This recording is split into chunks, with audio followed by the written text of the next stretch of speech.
В школе номер 17 города Якутска остро встал вопрос нехватки мест для учащихся. Сегодня школа помимо основного корпуса занимает учебные помещения еще в 2 зданиях, но это не решает проблему.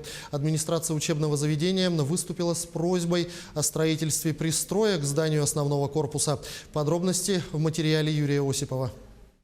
Здание школы рассчитано на 350 человек. При этом на сегодняшний день в ней обучается порядка 1700 детей. Школа переполнена почти в 5 раз.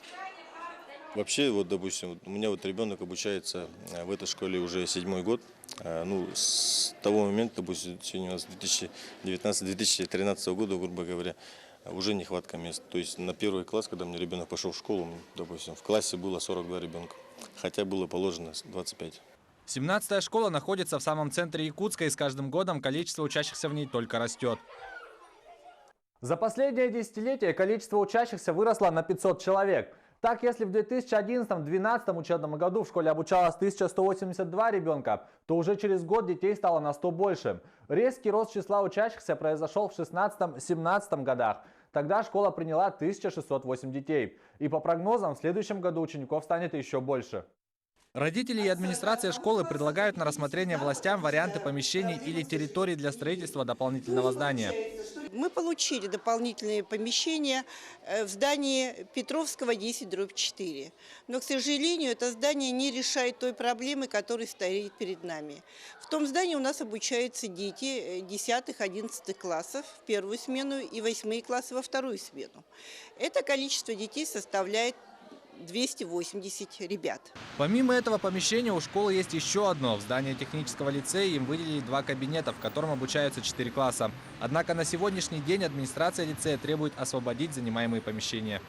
Школа считает, что идеальным решением вопроса стал бы пристрой рядом с основным зданием. Его предлагают построить на месте школьной площадки. Проект рассчитан на 250 учеников. Планируется обучение в 2 смены. Но идею с пристроем главный архитектор города Якутска не поддержал. Площадь определяется, исходя из мощности объекта. Соответственно, когда строили вот эту школу, школа была 450 мест, расчет был рассчитан на эту мощность. Если мы сейчас строим вот этот перестрой, соответственно, мощность школы увеличивается, и площадь территории тоже должна быть увеличена. Поэтому у меня тут очень большие сомнения, что данный проект пройдет государственную экспертизу.